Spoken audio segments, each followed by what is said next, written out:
Hello bachcho, let's see this question. So our question says that write laws of reflection, explain the same with the help of ray diagram when a ray of light passes through a rectangular glass slab.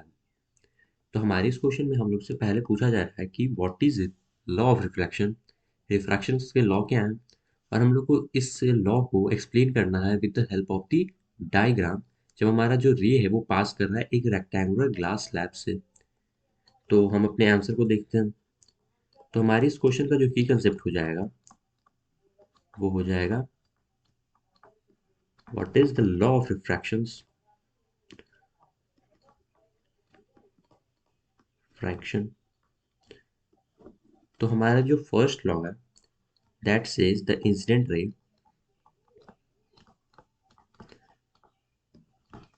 The refracted ray and the normal at the point of incidence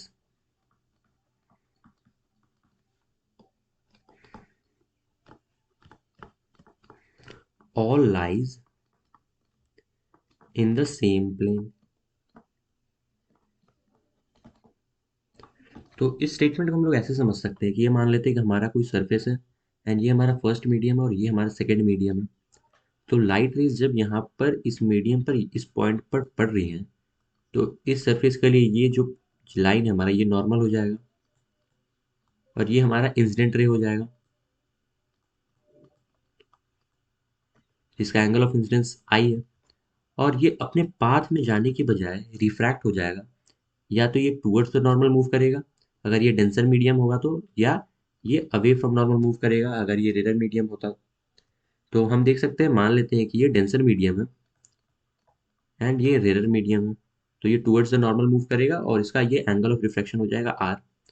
तो हमारे इस question में या इस statement में ये बोला जा रहा है कि हमारा जो इंसिडेंट रे होगा, हमारा जो नॉर्मल रे होगा और हमारा जो रिफ्रैक्टेड रे होगा ये एक ही प्लेन में लाई करेगा, एक ही प्लेन ऑफ पेपर में लाई करेगा, ये भी हम बोल सकते हैं। तो हमारा जो सेकंड लॉ ऑफ रिफ्रैक्शन है that says the ratio of sine i to sine r is a constant for the light of a given color, a given pair of media।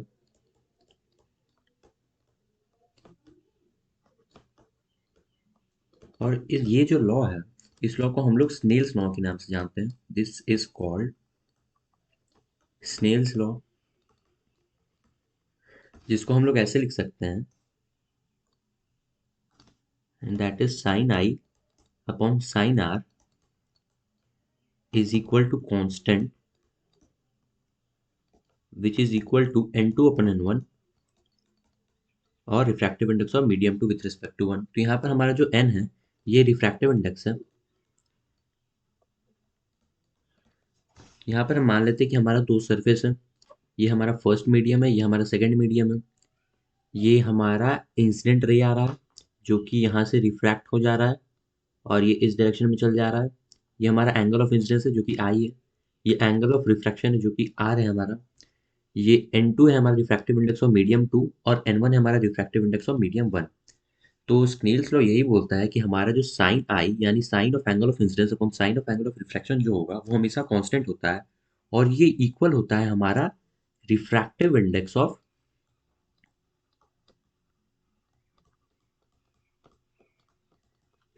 Of second medium with respect to हम first medium, ये इसके equal होता है। तो ये हमारा explanation हो गया हमारे लॉ ऑफ रिफ्रैक्शन के लिए। अब हमारा जो ये क्वेश्चन है उसमें ये भी पूछा जा रहा है कि इस लॉ ऑफ रिफ्रैक्शन को हम लोग कैसे प्रूव कर सकते हैं हमारे रेक्टेंगुलर ग्लास स्लैब के यूज से। तो हम लोग मान लेते हैं कि ये हमारा रेक्टेंगुलर ग्लास स्लैब है जिसमें ये जो रे है ये इंसिडेंट हो रहा है, ये हमारा नॉर्मल है और ये हमारा रे रिफ्रैक्ट हो गया यहाँ पर टूवर्ड्स द नॉर्मल। ये ऐसा इसीलिए हुआ क्योंकि हमारा जो रे है वो डेंसर मीडियम में आ रहा है रेयर मीडियम से, क्योंकि ये एयर से ग्लास में आ रहा है जो कि ग्लास हमारा डेंसर मीडियम है। और एयर हमारा रेयर मीडियम है, इसी वजह से ये टूवर्ड्स से नॉर्मल बेंड कर जा रहा है। ये जो हमारा एंगल ऑफ रिफ्रैक्शन है इसे हम R1 मान ले रहे हैं, और एंगल ऑफ इंसिडेंस को हम I मान ले रहे हैं। ये जो सेकेंड यहाँ पर एंगल आ रहा है इसको हम लोग R2 मान ले रहे हैं, और ये फिर यहाँ पर रिफ्रैक्ट होगा, पर इस बार ये टूवर्ड्स द नॉर्मल नहीं, ये अवे फ्रॉम नॉर्मल मूव करेगा, क्योंकि ये अब डेंसर से रेयर मीडियम में वापस जा रहा है, तो ये अवे फ्रॉम नॉर्मल मूव करेगा। और इस एंगल को हम लोग एंगल ऑफ इमर्जेंस बोलते हैं। तो हम अपने इस जो एक्सपेरिमेंट है इसमें ये देखते हैं कि हमारा जो एंगल ऑफ इंसिडेंस है वो इक्वल है एंगल ऑफ इमर्जेंस के। तो इसी चीज़ को हम लोग प्रूव करना है हमारे लॉ ऑफ रिफ्रैक्शन से। So let's prove it. तो हम अपने इस पॉइंट को देखते हैं जो कि हम ए नाम दे देते हैं, एंड इस पॉइंट को हम बी नाम दे देते हैं। तो at point A apply Snell's law, जो कि हमने अपने सेकेंड लॉ ऑफ रिफ्रैक्शन में पढ़ा था। तो हमारा जो रिफ्रैक्टिव इंडेक्स हो जाएगा एयर का, जो कि हम एन ए मान लेते हैं, into sine of angle of incidence, ये हमारा इक्वल हो जाएगा refractive index of glass into sine of angle of refraction. ये हमारा फर्स्ट इक्वेशन मान लेते हैं हम लोग। फिर हम लोग अब पॉइंट बी पर आते हैं। यहाँ पर हम लोग स्नेल्स लॉ को अप्लाई करते हैं। पॉइंट ए प्लस बी, इन दोनों पर हम लोग स्नेल्स लॉ अप्लाई कर रहे हैं। पॉइंट बी पर हमारा जो रिफ्रैक्टिव इंडेक्स ऑफ ग्लास है that is n g, and sine of angle of incidence इसके लिए ये हो जाएगा आर टू। ये इक्वल हो जाएगा refractive index of air into sine of angle of emergence. ये हमारा इक्वेशन 2 है। और हम लोग देख सकते हैं कि हमारा जो ये नॉर्मल है एंड ये नॉर्मल, ये दोनों पैरेलल है, और ये क्योंकि परपेंडिकुलर था इसलिए ये दोनों पैरेलल है। तो हमारा जो ये ट्रांसवर्स आ रहा है, ये हमारा जो ट्रांसवर्स एंगल है ये इक्वल हो जाएगा। हमने ये अपने लॉ ऑफ ट्रायंगल्स में पढ़ा हुआ है। तो हमारा जो ये एंगल होगा एंगल आर वन, ये एंगल आर टू के बराबर हो जाएगा, यानी जो साइन आर वन है वो साइन आर टू के बराबर हो जाएगा। तो अब हम लोग देख सकते हैं फ्रॉम इक्वेशन 1 2 एंड 3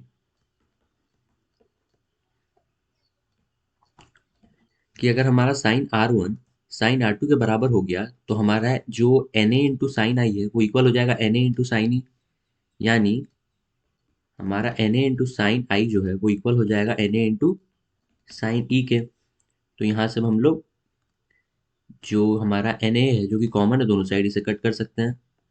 तो हमारा आ जाएगा sine i is equal to sine e, यानी i is equal to e, यानी angle of incidence is equal to angle of emergence. So hence proved. तो हमने स्नेल्स लॉ को यूज करके अपने इस लॉ को या इस एक्सपेरिमेंट को प्रूव कर दिया। सो ये हमारा फाइनल प्रूफ हो जाएगा हमारे इस क्वेश्चन के लिए। Hope you got this well, best of luck.